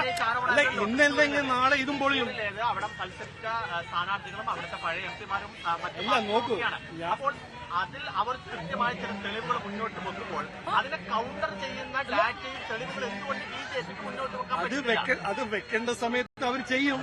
അല്ല, ഇതുവരെ വെക്കുന്നില്ല. അല്ല, ഇപ്പൊ നിങ്ങളുടെ ടൈം ലൈനാണോ ഞങ്ങൾ വെക്കുന്നത്? അത് കോർട്ട് പറഞ്ഞാൽ, ഈസി പറഞ്ഞാൽ അത് വെക്കും. ജനങ്ങൾക്ക് അപ്പം മുന്നിൽ വെക്കണ്ടേ? അല്ല, ആ പ്രോസസ്സ് ജനങ്ങളുടെ മുമ്പിലാണ് ഈ ആരോപണങ്ങൾ വരുന്നത്. അപ്പൊ പിന്നെ എന്തിനാ കോർട്ട്? ജനങ്ങൾക്ക് മുമ്പിൽ അങ്ങനെ ഒരു അത് നിങ്ങളുടെ മനസ്സിൽ അങ്ങനെ, ഞാൻ അതിനെ ഡിസ്പ്യൂട്ട് ചെയ്യാൻ പോകുന്നില്ല. അത് നിങ്ങളുടെ ഒരു അഭിപ്രായം. ഞങ്ങളുടെ അഭിപ്രായം, ഇത് ഈ നാട്ടിലും ഈ രാജ്യത്തിലും ഒരു പ്രോസസ് ഉണ്ട്. പ്രോസസ് പറഞ്ഞാൽ നമ്മുടെ ജസ്റ്റിസ് സിസ്റ്റമിൽ ഒരു പ്രോസസ് ഉണ്ട്. അതിൽ കോർട്ട്സ് ഉണ്ട്, ഇസി ഉണ്ട്, മറ്റേ കോൺസ്റ്റിറ്റ്യൂഷണൽ ബോഡീസ് ഉണ്ട്. അവര് നോട്ടീസ് അയക്കുമ്പോൾ നമ്മൾ അത് റെസ്പോണ്ട് ചെയ്യുന്നു. രാഹുൽ ഗാന്ധി പറഞ്ഞാൽ ഞങ്ങൾ പോയിട്ട് ചാടണോ അതില്? അതെപ്പോഴാ? ഇത് എത്ര തവണ നമ്മൾ കണ്ടിട്ടുണ്ട്. ഇത് എത്ര തവണ നിങ്ങൾ ചോദിച്ചിട്ടുണ്ട്. കഴിഞ്ഞ 11 കൊല്ലം ബി ജെ പിയുടെ സംസ്ഥാന അധ്യക്ഷന്റെ മറുപടിയായി പുറത്തുവരുന്നത് എന്തിനാണ് രാഹുൽ ഗാന്ധി പറയുന്ന ട്രാപ്പിലേക്ക് ഞങ്ങൾ വീഴുന്നത് എന്നുള്ളതാണ്. പക്ഷെ മാധ്യമപ്രവർത്തകർ സുരേഷ് ഗോപിയുടെ ഡ്രൈവർക്ക് എങ്ങനെയാണ് തൃശ്ശൂരിൽ വോട്ടുണ്ടായത് എന്ന ചോദ്യങ്ങൾ ആവർത്തിച്ച് ചോദിക്കുമ്പോൾ അദ്ദേഹം പറയുന്നത് അതിൽ എതിർപ്പുണ്ടെങ്കിൽ കോടതിയിൽ ബോധിപ്പിക്കൂ, അപ്പോൾ കോടതി അതിന് ഉത്തരം പറയട്ടെ, ആ സമയത്ത് BJP അതിനെ ക്ലെയിം ചെയ്യാം എന്നുള്ളതാണ്. കോടതിയെയാണ് ഇത്തരം വിഷയങ്ങളെ സമീപിക്കേണ്ടത് എന്ന് ആവർത്തിച്ച് പറഞ്ഞുകൊണ്ടേ ഇരിക്കുകയാണ് രാജീവ് ചന്ദ്രശേഖർ. അതേസമയം ഈ വിവാദങ്ങൾക്കിടെ സുരേഷ് ഗോപി ഇപ്പോൾ തൃശ്ശൂരിലേക്ക് എത്തിയിട്ടുണ്ട്. വലിയ തോതിലുള്ള പ്രതിഷേധം ഇപ്പോൾ തൃശ്ശൂരിൽ മറ്റ് രാഷ്ട്രീയ പാർട്ടികളടക്കം ഉന്നയിക്കുന്ന പശ്ചാത്തലമുണ്ട്. കെ മുരളീധരനെ പോലെയുള്ള കോൺഗ്രസ് നേതാക്കൾ ആവശ്യപ്പെടുന്നത് സുരേഷ് ഗോപിയുടെ രാജിയാണ്. അവിടെ വീണ്ടും തെരഞ്ഞെടുപ്പ് നടത്തണമെന്ന് CPIM ആവശ്യപ്പെടുന്നുണ്ട്. ഇതിനിടയിലാണ് രാജീവ് ചന്ദ്രശേഖരന്റെ പ്രതികരണമടക്കം മാധ്യമങ്ങൾ തേടിയത്. അതേസമയം സുരേഷ് ഗോപി ഈ വിഷയത്തിൽ മൗനം തുടരുക തന്നെയാണ്. ഇതുവരെയും ഒരു പ്രതികരണത്തിന് സുരേഷ് ഗോപി മുതിർന്നിട്ടില്ല. ഒരു പക്ഷേ ഇന്ന് അതുണ്ടാകുമെന്ന് തന്നെയാണ് പ്രതീക്ഷിക്കുന്നത്. നവമി, രാജീവ് ചന്ദ്രശേഖരന്റെ പ്രതികരണം, അദ്ദേഹം പല ചോദ്യങ്ങൾക്കും കൃത്യമായി മറുപടി നൽകുന്നില്ല. അതൊക്കെ കോടതിയിൽ ചലഞ്ച് ചെയ്യൂ, കോടതി പറയട്ടെ എന്നൊക്കെയാണ് അദ്ദേഹം പറയുന്നത്. ഇതിലൊരു കൃത്യമായ മറുപടി BJP ഇന്ന് ഈ വിഷയത്തിൽ നൽകും. സുരേഷ് ഗോപിയുടെ ഭാഗത്ത് നിന്ന് പ്രതികരണം ഉണ്ടാകുമെന്ന് പ്രതീക്ഷിക്കാമോ? അഭിലാഷ്, സുരേഷ് ഗോപിയും BJPയും പ്രതിക്കൂട്ടിലായിരിക്കുന്ന ഒരു വിഷയം തന്നെയാണ് ഈ വോട്ടുമായി ബന്ധപ്പെട്ട വലിയ തിരിമറി നടന്നു എന്നത്. അത് തെളിവുകളടക്കം പുറത്തു വന്നുകൊണ്ടിരിക്കുമ്പോൾ സുരേഷ് ഗോപി 1 മാസത്തിന് ശേഷം സ്വന്തം മണ്ഡലമായിട്ടുള്ള തൃശ്ശൂരിലേക്ക് തിരിച്ചെത്തിയിരിക്കുകയാണ്. അല്പസമയം മുമ്പാണ് അദ്ദേഹം വന്ദേ ഭാരതിൽ തൃശൂർ റെയിൽവേ സ്റ്റേഷനിലേക്ക് ഇറങ്ങിയത്. വലിയ സ്വീകരണം തന്നെയാണ് സുരേഷ് ഗോപിക്ക് പ്രവർത്തകർ ഒരുക്കിയിരിക്കുന്നത്. അദ്ദേഹത്തിന് ഐക്യദാർഢ്യം പ്രഖ്യാപിച്ചുകൊണ്ട്, അദ്ദേഹത്തെ മുദ്രാവാക്യം വിളിച്ചുകൊണ്ട് തന്നെയാണ് പ്രവർത്തകർ സ്വീകരിച്ചിരിക്കുന്നത്. ഒപ്പം ഈ വലിയ ഒരു പോലീസ് സുരക്ഷയും സുരേഷ് ഗോപിക്ക് ഏർപ്പെടുത്തിയിട്ടുണ്ട്. പോലീസുകാരുടെ വലയത്തിൽ തന്നെയാണ് സുരേഷ് ഗോപി ഇപ്പോൾ റെയിൽവേ സ്റ്റേഷന്റെ പുറത്തേക്ക് ഇറങ്ങുന്നത്. 2ാം നമ്പർ പ്ലാറ്റ്ഫോമിലേക്കാണ് അദ്ദേഹം വന്നിറങ്ങിയത്. അവിടെ നിന്നും ലിഫ്റ്റ് വഴി ഇനിയിപ്പോൾ 1ാം നമ്പർ പ്ലാറ്റ്ഫോമിലേക്ക് പോകുന്നു. അതിനിടയിൽ മാധ്യമപ്രവർത്തകർ ആവർത്തിച്ച് സുരേഷ് ഗോപിയോട് ചോദ്യങ്ങൾ ചോദിക്കുന്നുണ്ട്. ഈ വിവാദവുമായി ബന്ധപ്പെട്ട് എന്താണ് പ്രതികരണം? വ്യാജ വോട്ടുണ്ടോ? താങ്കളുടെ ഡ്രൈവർ അടക്കം വ്യാജ വോട്ട് രേഖപ്പെടുത്തിയെന്ന തരത്തിലുള്ള ചോദ്യങ്ങളൊക്കെ ആവർത്തിച്ച് ചോദിക്കുന്നുണ്ട്. പക്ഷേ ആദ്യമായിട്ടായിരിക്കും സുരേഷ് ഗോപി മാധ്യമങ്ങൾക്ക് മുന്നിൽ മിണ്ടാതെ ഉരിയാടാതെ ഇങ്ങനെ പുറത്തേക്ക് പോകുന്ന ഒരു കാഴ്ച നമ്മൾ ആദ്യമായിട്ടായിരിക്കും കാണുന്നത്. അപ്പോൾ എന്തോ സുരേഷ് ഗോപിക്ക് ഇനി എന്താണ് പറയാനുള്ളത്? ഇതിൽ എന്ത് ന്യായീകരണമാണ് സ്വന്തം വോട്ടർമാരോട് സുരേഷ് ഗോപിക്ക് പറയാനുള്ളത്? മാധ്യമപ്രവർത്തകരോട്, ജനങ്ങളോട് എന്താണ് സുരേഷ് ഗോപിക്ക് പറയാനുള്ളതെന്നാണ് ഇനി ഉറ്റുനോക്കുന്നത്. ഇവിടെ നിന്നും സുരേഷ് ഗോപി നേരെ പോകുന്നത് അശ്വിനി ആശുപത്രിയിലേക്കായിരിക്കും. അവിടെയാണ് ഇന്നലെ CPM BJP സംഘർഷത്തെ തുടർന്ന് പരിക്കേറ്റ BJP പ്രവർത്തകരെ കാണാൻ അവിടെ ആശുപത്രിയിലാണ് അവർ ഉള്ളത്. അവരെ കണ്ടതിന് ശേഷം നേരെ CPM പ്രവർത്തകർ കരിയോയിലൊഴിച്ച് തന്റെ ക്യാമ്പ് ഓഫീസിലേക്ക് പോകും. അവിടെ ശേഷം 11 മണിയോടുകൂടിയായിരിക്കും ഈ കമ്മീഷണർ ഓഫീസിലേക്ക് BJPയുടെ വലിയ ഒരു പ്രതിഷേധ മാർച്ച് നടക്കുന്നത്. ഓഫീസിലേക്ക് അവിടെ കമ്മീഷണർ ഓഫീസിലേക്ക് ഉള്ള പ്രതിഷേധത്തിൽ ഈ എന്താണ് സുരേഷ് ഗോപിക്ക് പറയാനുള്ളത്? അവിടെ വെച്ചായിരിക്കും സുരേഷ് ഗോപി പ്രതികരിക്കുക എന്നതാണ് നമ്മൾ പ്രതീക്ഷിക്കുന്നത്. ഇപ്പോഴും സുരേഷ് ഗോപി അവിടെ എത്തുമോ എന്നതിൽ ഒരു ചെറിയ ഒരു കൺഫ്യൂഷൻ നിലനിൽക്കുന്നുണ്ട്. അദ്ദേഹം വരുമെന്നും വരില്ല എന്നും ഒക്കെ പറയുന്നുണ്ട്. പക്ഷേ കെ സുരേന്ദ്രൻ, ശോഭാ സുരേന്ദ്രൻ അടക്കമുള്ള പ്രധാനപ്പെട്ട നേതാക്കൾ അങ്ങോട്ടേക്ക് പ്രതിഷേധവുമായി എത്തുമെന്ന് ഉറപ്പായിട്ടുണ്ട്. സുരേഷ് ഗോപിയും അവിടെ എത്തിയേക്കും. അങ്ങനെയാണെങ്കിൽ അദ്ദേഹത്തിന് എന്താണ് ജനങ്ങളോട് പറയാനുള്ളത്, മാധ്യമങ്ങളുടെ ചോദ്യത്തിന് അദ്ദേഹത്തിന് കൃത്യമായിട്ടുള്ള ഒരു ഉത്തരം ഉണ്ടാകുമോ എന്നത് നമുക്കിനി മണിക്കൂറുകൾക്കുള്ളിൽ തന്നെ അറിയാൻ സാധിക്കും. ഇപ്പോഴെന്തായാലും തൃശ്ശൂരിലെ റെയിൽവേ സ്റ്റേഷനിലേക്ക് വന്നിറങ്ങിയ അദ്ദേഹം അശ്വിനി ആശുപത്രിയിലേക്കായിരിക്കും നേരെ പോകുക. ഇപ്പോഴും ആശുപത്രിയിലേക്ക് അദ്ദേഹം പുറപ്പെട്ടിരിക്കുകയാണ്. അതുവരെ മാധ്യമങ്ങളുടെ ചോദ്യങ്ങൾക്കൊന്നും തന്നെ അദ്ദേഹം ഉത്തരം നൽകിയിട്ടില്ല. ഇന്നലെ മുതൽ ഡൽഹിയിൽ വെച്ച് മുതൽ മാധ്യമങ്ങൾ അദ്ദേഹത്തെ പിന്തുടരുന്നതാണ്. ഈ ചോദ്യങ്ങൾക്ക്, ഈ വിവാദങ്ങൾക്ക് മറുപടി ഉണ്ടോ എന്ന് ആരായുന്നതാണ്. പക്ഷേ മാധ്യമങ്ങളോട് മിണ്ടാതെയാണ് അദ്ദേഹം ഡൽഹിയിൽ നിന്ന് തിരുവനന്തപുരത്തേക്ക് എത്തുകയും തിരുവനന്തപുരത്ത് നിന്ന് വന്ദേ ഭാരതിൽ കയറുന്നതിന് മുൻപ് പോലും മാധ്യമങ്ങളെ മുഖം കൊടുക്കാൻ പോലും തയ്യാറാകാതെയാണ് സുരേഷ് ഗോപി. മാധ്യമങ്ങളെ കണ്ടിട്ടേ ഇല്ല എന്നൊരു മുഖഭാവം തന്നെയാണ് സുരേഷ് ഗോപിക്കുള്ളത്. ഇനി മണിക്കൂറുകൾ, ഇനി കമ്മീഷണർ ഓഫീസിന് മുന്നിലുള്ള പ്രതിഷേധത്തിലായിരിക്കും സുരേഷ് ഗോപി പ്രതികരിക്കുക എന്ന പ്രതീക്ഷയിൽ തന്നെയാണ് മാധ്യമപ്രവർത്തകരും. ഈ രാജീവ് ചന്ദ്രശേഖരനടക്കം ഈ വിഷയവുമായി ബന്ധപ്പെട്ട് പല ന്യായീകരണങ്ങളും നൽകുന്നുണ്ട്. അതിപ്പോഴും ചോദ്യങ്ങൾക്കൊക്കെ അവ്യക്തമായിട്ടുള്ള മറുപടി തന്നെയാണ് രാജീവ് ചന്ദ്രശേഖരന് നൽകിയിരിക്കുന്നത്. പാർട്ടി അദ്ദേഹത്തിന് പൂർണ്ണ പിന്തുണ നൽകിയിട്ടുണ്ട്. പക്ഷേ വിവാദങ്ങൾ, തെളിവുകൾ അതെല്ലാം ഇപ്പോഴും നമ്മുടെ മുന്നിലുണ്ട്. ഈ വോട്ടുമായി ബന്ധപ്പെട്ട പല അവ്യക്തതയും നിലനിൽക്കുന്നുണ്ട്. തെളിവുകളടക്കം നിരത്തിക്കൊണ്ട് തന്നെയാണ് മാധ്യമപ്രവർത്തകർ ഈ ചോദ്യം ചോദിക്കുന്നത്. പക്ഷേ സുരേഷ് ഗോപിക്ക് മൗനം തുടരുകയാണ്. അദ്ദേഹം മൗനം വെടിഞ്ഞ് എന്താണ് വോട്ടർമാരോട് പറയാനുള്ളത്, എന്താണ് പൊതുസമൂഹത്തോട് പറയാനുള്ളത് എന്നതിലൊരു തീരുമാനം 11 മണിയോട് കൂടി ഉണ്ടാകുമെന്നാണ് അറിയാൻ സാധിക്കുന്നത്.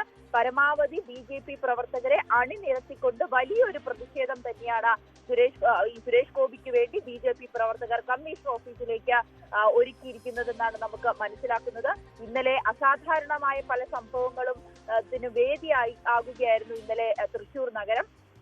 ആദ്യം CPM പ്രവർത്തകർ സുരേഷ് ഗോപിയുടെ ഓഫീസിന് മുന്നിൽ ക്യാമ്പ് ഓഫീസിലെ ബോർഡിൽ കരിയോയിൽ ഒഴിക്കുന്നു. പിന്നീട് അതിൽ ചെരുപ്പുമാല ധരിപ്പിക്കുന്നു.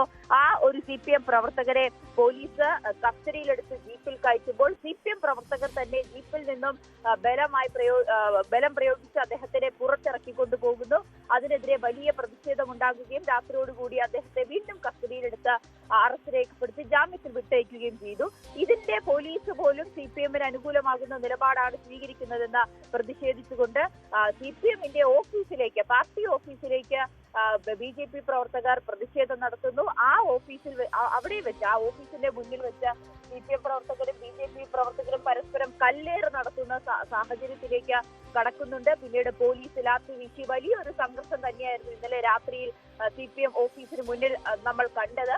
പിന്നീട് ഈ തലയ്ക്ക് ഗുരുതരമായി പരിക്കേറ്റ BJP പ്രവർത്തകരെ അശ്വിനി ആശുപത്രിയിലേക്ക് കൊണ്ടുപോവുകയും ചെയ്തു. ഇന്നലെയുള്ള സംഘർഷത്തെ തുടർന്ന് 70ഓളം പേർക്കെതിരെ പോലീസ് കേസെടുക്കുകയും ചെയ്തു. 40 BJP പ്രവർത്തകരെയും 30 BJP പ്രവർത്തകർക്കെതിരെയുമാണ് പോലീസ് കേസെടുത്തിരിക്കുന്ന സാഹചര്യമുള്ളത്. ഇതാണ് തൃശ്ശൂരിലെ സാഹചര്യം എന്നതാണ് ഇപ്പോൾ ഏറ്റവും പ്രധാനപ്പെട്ടതായി മാറുന്നത്. BJPയും അതോടൊപ്പം തന്നെ CPMഉം നേരിട്ട് ഏറ്റുമുട്ടുന്ന ഒരു സാഹചര്യം. TG സജിത്ത് കൂടി ചേരുന്നുണ്ട്. സജിത്ത്, തീർച്ചയായും പ്രതിഷേധങ്ങൾ ഉണ്ടാകും, അല്ലെങ്കിൽ അഭിപ്രായ ഭിന്നതകൾ ഉണ്ടാകും. അതിനിടെ ഈ കരിയോയിൽ പ്രയോഗം നടത്തുന്നു. അങ്ങനെയുള്ള ആളെ അറസ്റ്റ് ചെയ്യുമ്പോൾ ബലം പ്രയോഗിച്ച് CPMകാർ അയാളെ മോചിപ്പിക്കുന്നു. അതേസമയം പാർട്ടി ഓഫീസിലേക്ക് BJP മാർച്ച് നടത്തുന്നു. ഇങ്ങനെയുള്ള ഒരു പശ്ചാത്തലമാണ് തൃശ്ശൂരിൽ നിലനിൽക്കുന്നത്. പക്ഷേ ഇതിൻ്റെ അടിസ്ഥാന വിഷയം എന്നത് വോട്ടുകൊള്ള എന്നുള്ളതാണ്. അത് ദേശീയ തലത്തിൽ ഉന്നയിച്ചത് രാഹുൽ ഗാന്ധിയാണ്. അതിൻ്റെ പ്രതിഫലനമാണ് കേരളത്തിലും ഉണ്ടായത്. പ്രത്യേകിച്ച് കേരളത്തിൽ നിന്നുള്ള ഒരേ ഒരു BJP MP, ആ MPയും വിജയിച്ച് കയറിയത് വോട്ടുകൊള്ളയിലൂടെയാണ് എന്നാണ് കോൺഗ്രസും CPMഉം പറയുന്നത്. അങ്ങനെ ഒരു ഗുരുതരമായ ആരോപണം ഉന്നയിക്കുമ്പോൾ അതിന് രാഷ്ട്രീയമായി കൂടി മറുപടി പറയേണ്ട ഉത്തരവാദിത്വം സുരേഷ് ഗോപിക്കില്ലേ, ഒപ്പം BJPക്കില്ലേ? അങ്ങനെ ഒരു മറുപടി ഇന്നുണ്ടാകുമെന്ന് പൊതുവെ പ്രതീക്ഷിക്കണോ സജിത്ത്? അഭിലാഷ് സൂചിപ്പിച്ചതുപോലെ ഇതിന്റെ രാഷ്ട്രീയ പോർമുഖം പുതിയ തലത്തിലേക്ക് മാറുന്നു എന്നതാണ് ഇന്നലത്തെ സംഭവത്തോടെ ഉണ്ടായിരിക്കുന്നത്. കാരണം CPIM പ്രവർത്തകർ ഈ MPയുടെ ഓഫീസ്, കേന്ദ്രമന്ത്രിയുടെ ഓഫീസിന് നേരെ ഒരു പ്രകടനം നടത്തുന്നു. അദ്ദേഹത്തിന്റെ ബോർഡിൽ കരിയോയിൽ ഒഴിക്കുന്നു, ചെരുപ്പുമാല അറിയിക്കുന്നു. ഇത്തരമൊരു സംഭവം ഉണ്ടായതോടുകൂടി BJP പ്രവർത്തകർ കൂടി അണിനിരക്കുന്നു. ഇതിൽ നേർക്കുനേർ ഏറ്റുമുട്ടലായി ഈ വിഷയം മാറുകയാണ്. അഭിലാഷ് സൂചിപ്പിച്ചതാണ് അതിന്റെ രാഷ്ട്രീയ പശ്ചാത്തലം. കേരളത്തിൽ നിന്നും ജയിച്ചു വന്ന BJPയുടെ ഏക MP, അദ്ദേഹം ജയിച്ചത് വോട്ടർ പട്ടികയിലെ ക്രമക്കേട് എന്നതാണ് എന്നതാണ് പ്രധാനമായും ഉയരുന്ന ആക്ഷേപം. ഇതിൽ ഏറ്റവും ശ്രദ്ധേയമായത് ഈ വോട്ടർ പട്ടികയിലെ ക്രമക്കേടുമായി ബന്ധപ്പെട്ട് ഇതിനകം വന്ന ആക്ഷേപങ്ങളിൽ പലതിലും സുരേഷ് ഗോപിക്കോ BJP നേതൃത്വമോ മറുപടി പറഞ്ഞിട്ടില്ല എന്നതുകൂടി ശ്രദ്ധേയമാണ്. അതിലൊന്ന് ഈ സുരേഷ് ഗോപിയുടെ ബന്ധുക്കൾ അല്ലെങ്കിൽ തിരുവനന്തപുരം ശാസ്തമംഗലം ഭാഗത്തുള്ളവർ കൂട്ടത്തോടെ അവിടെ വോട്ട് ചേർത്തു എന്ന ആക്ഷേപം. ഇതിനകം കോൺഗ്രസ് അടക്കം പുറത്തുവിട്ട ചില രേഖകൾ, ഈ വിഷയങ്ങളിലൊക്കെ എന്ത് എന്നതിൽ സുരേഷ് ഗോപി ഇതുവരെ മറുപടി പറഞ്ഞിട്ടില്ല. നവമിക സൂചിപ്പിച്ചതുപോലെ ഡൽഹിയിൽ നിന്നടക്കം മാധ്യമങ്ങൾ പലവട്ടം സുരേഷ് ഗോപിയുടെ ചോദ്യങ്ങൾ ആവർത്തിച്ചു. പക്ഷേ സുരേഷ് ഗോപി മറുപടിയില്ല. ഇതാ ഇപ്പോഴും സുരേഷ് ഗോപി മറുപടിയില്ല. ഇക്കാര്യത്തിൽ വ്യക്തത വരുത്താൻ സുരേഷ് ഗോപി തയ്യാറാകുമോ എന്നതാണ് പ്രധാനപ്പെട്ട ചോദ്യം. എന്തായാലും നമുക്ക് പ്രതീക്ഷിക്കാം ഇന്ന് അങ്ങനെ ഒരു കാര്യമുണ്ടാവുന്ന. മാധ്യമങ്ങളെ അടക്കം ഈ ചോദ്യങ്ങളെ അവഗണിച്ചുകൊണ്ട് സുരേഷ് ഗോപിക്ക് എത്ര കണ്ട് മുന്നോട്ട് പോകാനാകും എന്നതൊരു പ്രതിസന്ധിയാണല്ലോ. അതുകൊണ്ട് സ്വാഭാവികമായും പ്രതീക്ഷിക്കാം. അതിനപ്പുറം ഇന്ന് BJP നേതാക്കൾ, പ്രത്യേകിച്ച് K. സുരേന്ദ്രനും ശോഭാ സുരേന്ദ്രനും അടക്കം ഇന്ന് തൃശ്ശൂരിലുണ്ട്. അവർ 10:30 ഇന്നലത്തെ CPM-ന്റെ പ്രതിഷേധത്തിന് മറുപടി എന്നോണം പുതിയൊരു രാഷ്ട്രീയ ക്യാമ്പയിൻ പ്രഖ്യാപിച്ചിരിക്കുകയാണ്. സ്വാഭാവികമായും ആ വേദിയിൽ ഇതിനുള്ള മറുപടി ഉണ്ടായേക്കാം. അതാണ് സാഹചര്യം. അല്പസമയം മുമ്പ് രാജീവ് ചന്ദ്രശേഖർ മാധ്യമങ്ങളെ കണ്ടപ്പോഴും ഇക്കാര്യത്തിൽ CPM-ഉം കോൺഗ്രസും നാടകം കളിക്കുന്നു എന്ന വാദം ഉന്നയിക്കുന്നുണ്ട്. പക്ഷേ അതിനപ്പുറത്തേക്ക് സംസ്ഥാനത്തെ ഒരു പുതിയ രാഷ്ട്രീയ വിഷയമായി തന്നെ ഇത് മാറുകയാണ്. തൃശ്ശൂരിൽ ഇത് രാഷ്ട്രീയ ആരോപണത്തിനപ്പുറത്തേക്ക് BJP CPM പ്രവർത്തകർ തമ്മിലുള്ള ഏറ്റുമുട്ടൽ പോലും ഇന്നലെ വഴിവെക്കുന്ന സാഹചര്യമുണ്ടായി. അതുകൊണ്ട് തന്നെ ഇതിന്റെ രാഷ്ട്രീയ പോർമുഖം വ്യത്യസ്ത തലത്തിലേക്ക് മാറുന്നു എന്നതാണ്. ഇതിനിടയിൽ സുരേഷ് ഗോപി മണ്ഡലത്തിലേക്ക് തിരികെ വരികയും ചെയ്തിരുന്നു. നമുക്കറിയാം സുരേഷ് ഗോപി എവിടെ, കേന്ദ്രമന്ത്രിയെ കാണാനില്ല എന്ന പരാതി പോലും പോലീസിന് നൽകുന്ന സാഹചര്യം, അത്തരത്തിലുള്ള രാഷ്ട്രീയ പ്രതിഷേധം പോലും കോൺഗ്രസിന്റെയൊക്കെ ഭാഗത്തു നിന്നും ഉണ്ടായതാണ്. എന്തായാലും അതിനൊടുവിലാണ് ഇപ്പോൾ സുരേഷ് ഗോപി വരുന്നത്. ഇന്നത്തെ ദിവസം തൃശ്ശൂരിൽ നിർണായകമാണ്. സുരേഷ് ഗോപി ഈ ആക്ഷേപങ്ങൾക്ക് എന്ത് മറുപടി നൽകും, BJP നേതൃത്വം എന്ത് മറുപടി നൽകും, അങ്ങനെയെങ്കിൽ കോൺഗ്രസും CPM-ഉം ഇതിന് നൽകാൻ പോകുന്ന തുടർ നീക്കങ്ങൾ എന്ത് എന്നതും വളരെ പ്രസക്തമാണ്. എന്തായാലും BJP ഇന്ന് തൃശ്ശൂരിൽ ഒരു വലിയ ക്യാമ്പയിൻ തന്നെയാണ്. അത് സജിത്ത്, മറ്റൊരു തലത്തിൽ പറയുമ്പോൾ സ്വാഭാവികമായും ഇത് വലിയ രാഷ്ട്രീയ ആരോപണമാണ്, ഗുരുതരമായ ആരോപണമാണ്. അവിടെ കൃത്യമായ മറുപടി BJP-യെ സംബന്ധിച്ചിടത്തോളം നൽകേണ്ടതുണ്ട്. ഒപ്പം ഈ സുരേഷ് ഗോപി എന്ന നേതാവ്, അതിപ്പോൾ നമുക്ക് എല്ലാവർക്കും അറിയാം, BJP-യുടെ ഹാർഡ് കോർ അനുഭാവികൾക്ക് ഒരുപക്ഷെ യോജിക്കാനാകില്ലായിരിക്കാം. പക്ഷേ സുരേഷ് ഗോപിയുമായി സംസ്ഥാനത്തെ പ്രമുഖരായ BJP നേതാക്കൾക്ക് വലിയ അഭിപ്രായ ഭിന്നതയുണ്ട് എന്നുള്ളതാണ്. സുരേഷ് ഗോപിയുടെ ഇടപെടലുകളിൽ, അദ്ദേഹത്തിൻ്റെ രാഷ്ട്രീയ നിലപാടുകളിൽ ഒക്കെ. അതുകൊണ്ട് തന്നെ പലപ്പോഴും സുരേഷ് ഗോപി വിഷയത്തിൽ അല്പമെങ്കിലുമൊക്കെ അകന്നു നിൽക്കാറുണ്ട് നേതാക്കളെങ്കിൽ ഇതിപ്പോൾ അങ്ങനെ പറ്റാത്തൊരു പശ്ചാത്തലം കൂടി ഉണ്ടാകുന്നു ആണല്ലോ. പ്രത്യേകിച്ച് CPI-യും ഇതിനെ വലിയ ആയുധമാക്കി മാറ്റുന്ന ഒരു പശ്ചാത്തലം. അപ്പോൾ അവിടെ BJP-യെ സംബന്ധിച്ചിടത്തോളം തൃശ്ശൂരിൽ ഒരു ഏകീകൃത സ്വഭാവത്തിലേക്ക് പോകാനുള്ള സാധ്യത, അല്ലെങ്കിൽ അവർ ഐക്യപ്പെട്ട് നിൽക്കുന്നു എന്നുള്ളത് വസ്തുതയാണ്. അങ്ങനെ ഒരു സാഹചര്യം സൃഷ്ടിക്കുമ്പോഴും കൃത്യമായൊരു മറുപടി ഈ വിഷയത്തിൽ നൽകാൻ BJP-ക്ക് കഴിയുന്നുണ്ട്. കൃത്യമായൊരു മറുപടി BJP-യിൽ നിന്നുണ്ടായിട്ടില്ല. അഭിലാഷ് സൂചിപ്പിച്ചതുപോലെ അത് വാസ്തവം തന്നെയാണ്. കാരണം സുരേഷ് ഗോപി ഇതുവരെ ചോദ്യങ്ങളെ അവഗണിക്കുന്ന രീതിയാണ്. മാത്രമല്ല ഒരു MP-ക്ക് അല്ലെങ്കിൽ ഒരു മന്ത്രിക്ക് എങ്ങനെ സ്വന്തം മണ്ഡലത്തിൽ നിന്ന് ഇത്ര കാലം മാറി നിൽക്കാനാകുമെന്ന ചോദ്യം കൂടിയുണ്ട്. ഒരു രാഷ്ട്രീയ രംഗത്ത് നിൽക്കുമ്പോൾ ഇക്കാര്യത്തിൽ സുരേഷ് ഗോപി എടുക്കുന്ന നിലപാട് ശരിയല്ല എന്ന അഭിപ്രായം BJP-യിലെ പല പ്രധാനപ്പെട്ട നേതാക്കൾക്കുമുണ്ട്. ഒടുവിൽ സുരേഷ് ഗോപിക്ക് രാഷ്ട്രീയ പ്രതിരോധം തീർക്കാൻ മുൻനിര നേതാക്കൾ തന്നെ കളത്തിലിറങ്ങുന്നു. അതാണ് ഇന്നിപ്പോൾ തൃശ്ശൂരിൽ സംഭവിക്കാൻ പോകുന്നതും. ശോഭാ സുരേന്ദ്രനും K. സുരേന്ദ്രനും മുൻ സംസ്ഥാന അധ്യക്ഷനും അടക്കം കളത്തിലിറങ്ങി സുരേഷ് ഗോപിക്ക് പ്രതിരോധം തീർക്കുന്നതിൻ്റെയും സാഹചര്യം അതാണ്. ഒരുപക്ഷേ BJP-യുടെ ദേശീയ നേതൃത്വത്തിൻ്റെ നിർദ്ദേശം കൂടി ഇക്കാര്യത്തിൽ ഉണ്ടായെന്ന് നമുക്ക് കരുതാം. ഒപ്പം ഒരു പ്രധാനപ്പെട്ട കാര്യം, ഈ വോട്ടർ പട്ടികയിലെ ക്രമക്കേടുമായി ബന്ധപ്പെട്ട് ഉയർന്ന ആക്ഷേപങ്ങൾക്ക് ഇതുവരെ ഒരു മറുപടി കൃത്യമായി നൽകാൻ കഴിഞ്ഞിട്ടില്ല. പകരം BJP സംസ്ഥാനത്തിൻ്റെ മറ്റിടങ്ങളിലെ വോട്ടർ പട്ടികയിലെ ക്രമക്കേട്, ഉദാഹരണം രമേശ് ചെന്നിത്തലയുടെ ആലപ്പുഴയിൽ ഇരട്ട വോട്ടുണ്ട്, അല്ലെങ്കിൽ മറ്റ് നേതാക്കൾക്ക് വോട്ടുണ്ട്, ഇത്തരം മറുപടികളും കണ്ടെത്തലുകളും BJP പ്രതിരോധമായി മുന്നോട്ട് വയ്ക്കുന്നുണ്ട്. പക്ഷേ അപ്പോഴും ഉയരുന്നൊരു ചോദ്യം ഇതാണ്, തൃശ്ശൂരിൽ വ്യാപകമായ ക്രമക്കേടുകൾ നടന്നിട്ടുണ്ട്. വോട്ടർ പട്ടികയിൽ വലിയ രീതിയിൽ അയലിടങ്ങളിൽ നിന്നും ഈ തെരഞ്ഞെടുപ്പിന് വേണ്ടി മാത്രം വോട്ട് ചേർക്കപ്പെട്ടിട്ടുണ്ട്. ഇവിടുത്തെ താമസക്കാരല്ലാഞ്ഞിട്ട് പോലും അത്തരത്തിൽ വോട്ട് ചേർക്കപ്പെട്ടിട്ടുണ്ട്. അതിലൊരു ബോധപൂർവ്വ നീക്കം ഉണ്ടായിട്ടുണ്ട്. അത് തെരഞ്ഞെടുപ്പ് കമ്മീഷൻ അറിഞ്ഞോ അറിയാതെയോ BJP-യെ സഹായിച്ചോ എന്ന ആക്ഷേപം കൂടി നിലനിൽക്കുകയാണ്. സ്വാഭാവികമായും അത് ആ തരത്തിൽ തന്നെ ഏറ്റെടുക്കപ്പെടും. അതിന് മറുപടി നൽകേണ്ടി വരും. പ്രത്യേകിച്ച് സുരേഷ് ഗോപിയുടെ കുടുംബാംഗങ്ങൾ കൂട്ടത്തോടെ വോട്ട് ചേർക്കപ്പെട്ട കാര്യം, ശാസ്തമംഗലം, തിരുവനന്തപുരം ശാസ്തമംഗലം വാർഡിൽ നിന്നുള്ള കൂട്ടത്തോടെ അവിടെ വോട്ട് ചേർക്കപ്പെട്ട കാര്യം, ആലത്തൂർ, തൊട്ടടുത്ത ആലത്തൂർ മണ്ഡലത്തിൽ നിന്നും വോട്ടർമാർ ഈ തെരഞ്ഞെടുപ്പിൽ മാത്രം വോട്ട് ചെയ്യുന്നതിന് വേണ്ടി അങ്ങോട്ടെത്തിയ ആക്ഷേപമുണ്ട്. ഒപ്പം തന്നെ പാല നിയോജക മണ്ഡലത്തിലെ സുരേഷ് ഗോപിയോട് അടുത്ത് പ്രവർത്തിക്കുന്ന ചിലരൊക്കെ ഈ തെരഞ്ഞെടുപ്പിൽ വോട്ട് ചെയ്യുന്നതിന് വേണ്ടി മാത്രം അവിടെ വോട്ട് ചേർക്കപ്പെടുന്നു. ഇതിൻ്റെ തെളിവുകളൊക്കെ കഴിഞ്ഞ ദിവസം പുറത്തു വന്നതാണ്. ഇക്കാര്യങ്ങളിലൊക്കെ ഒരു വിശദീകരണം നൽകാൻ സ്വാഭാവികമായും സുരേഷ് ഗോപിക്കോ BJPക്കും തയ്യാറായേണ്ടി വരും. സുരേഷ് ഗോപി മാധ്യമങ്ങളെ കണ്ട് ഇക്കാര്യങ്ങൾ വിശദീകരിക്കുമോ, അതല്ല പൊതുയോഗങ്ങളിൽ ഈ കാര്യങ്ങൾ വിശദീകരിക്കാനായിരിക്കുമോ BJPയുടെയും നേതാക്കളും സുരേഷ് ഗോപിയും തയ്യാറാവുക എന്നതാണ് നമുക്കിനി കണ്ടറിയാൻ. തീർച്ചയായും BJPയെ സംബന്ധിച്ചിടത്തോളം പുതിയ നേതൃത്വം, പുതിയ ഭാരവാഹികൾ ആണ് ഇപ്പോഴുള്ളത്. അവര് ഇപ്പോൾ കളത്തിലേക്ക് ഇറങ്ങുന്നു. പ്രത്യേകിച്ച് സുരേഷ് ഗോപിക്ക് വേണ്ടി പ്രതിരോധം തീർക്കാൻ എന്നത് രാഷ്ട്രീയമായി പ്രധാനപ്പെട്ടതായി മാറുന്നുണ്ട്. ഒപ്പം BJP തീർക്കുന്ന പ്രതിരോധം മറ്റു മണ്ഡലങ്ങളിലും ഇത്തരം ഇരട്ട വോട്ടുകൾ ഉണ്ട് എന്നതാണ് എന്ന് പറയുമ്പോൾ പോലും സുരേഷ് ഗോപിയുമായി ചേർന്ന് നിൽക്കുന്നവർ തൃശ്ശൂരിൽ വോട്ട് രേഖപ്പെടുത്തിയെങ്കിൽ അതിനെ എങ്ങനെയാണ് ഈ മറ്റു മണ്ഡലങ്ങൾ ഉയർത്തി കാണിച്ചുകൊണ്ട് പ്രതിരോധിക്കാൻ സാധിക്കുക എന്ന ചോദ്യമാണ് ഉണ്ടാകുന്നത്. മാത്രവുമല്ല, ഇവർക്കെല്ലാം തന്നെ നിയമസഭയിലും തദ്ദേശ തെരഞ്ഞെടുപ്പിലും ഈ തൃശ്ശൂരിൽ അല്ല വോട്ട് എന്നതും പ്രധാനപ്പെട്ടതായി മാറുന്നുണ്ട്. ഇപ്പോൾ സുരേഷ് ഗോപി ആശുപത്രിയിൽ എത്തിയിട്ടുണ്ട്. കഴിഞ്ഞ ദിവസം പരിക്കേറ്റ BJP പ്രവർത്തകരെയാണ് ഇപ്പോൾ കാണുന്നത്.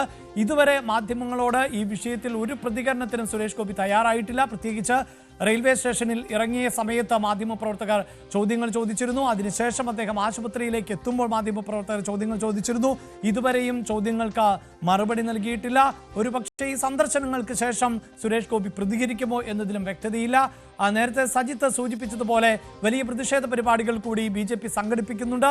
അത്തരം വേദികളിൽ ആകുമോ സുരേഷ് ഗോപിയുടെ പ്രതികരണം ഉണ്ടാകാൻ പോകുന്നത്? കേന്ദ്രമന്ത്രി കൂടിയാണ്. ആരോപണം സുരേഷ് ഗോപിക്ക് നേരെയാണ്. കേരളത്തിൽ നിന്നുള്ള ഏക BJP MP കൂടിയാണ്, ലോക്സഭ MP കൂടിയാണ് സുരേഷ് ഗോപി. അതുകൊണ്ട് തന്നെ ഇത്തരം വിമർശനങ്ങൾ ഉയരുമ്പോൾ അതിന് മറുപടി നൽകേണ്ട രാഷ്ട്രീയമായ ഉത്തരവാദിത്വവും ബാധ്യതയുമുണ്ട്. അത് അദ്ദേഹം നിറവേറ്റുമോ എന്നതിൽ വ്യക്തതയില്ല. നവമി ചേരുന്നുണ്ട്. നവമി, ഇതുവരെയും സുരേഷ് ഗോപി പ്രതികരിച്ചിരുന്നില്ല, ഇന്നും ഇപ്പോൾ പ്രതികരിക്കുന്നില്ല. പക്ഷേ എങ്ങനെ പ്രതികരിക്കാതെ എത്രത്തോളം മുന്നോട്ട് പോകാൻ പറ്റും എന്നതാണല്ലോ ചോദ്യം. അഭിലാഷ്, എന്തായാലും സുരേഷ് ഗോപി ഉടനെ പ്രതികരിക്കുമെന്ന് തന്നെ നമ്മൾ വിശ്വസിക്കുന്നു. കാരണം ഇനി കമ്മീഷണർ ഓഫീസിലേക്ക് വലിയൊരു മാർച്ച് തന്നെയാണ് BJP സംഘടിപ്പിക്കുന്നത്. അതിൽ പ്രധാനപ്പെട്ട നേതാക്കളായിട്ടുള്ള K സുരേന്ദ്രൻ, ശോഭാ സുരേന്ദ്രൻ അടക്കമുള്ളവർ പങ്കെടുക്കും. പ്രത്യേകിച്ച് സുരേഷ് ഗോപിയുടെ ഓഫീസിൽ കരിയോയിൽ പ്രയോഗവും പിന്നീട് CPM പ്രവർത്തകരെ സംരക്ഷിക്കുന്ന നിലപാട് പോലീസ് സ്വീകരിച്ചു എന്ന ആരോപണം ഉന്നയിച്ചുകൊണ്ട് ആണ് ഇപ്പോൾ ഒരു വലിയൊരു പ്രതിഷേധ മാർച്ച് സംഘടിപ്പിക്കുവാൻ BJP പ്രവർത്തകർ തീരുമാനിച്ചിരിക്കുന്നത്. അവിടെ സുരേഷ് ഗോപി എത്തുമെന്നാണ് പ്രതീക്ഷിക്കുന്നത്. അങ്ങനെയാണെങ്കിൽ അവിടെ വെച്ച് സുരേഷ് ഗോപി മാധ്യമങ്ങളെ കാണുമെന്ന് ഏറെക്കുറെ ഉറപ്പായിട്ടുണ്ട്.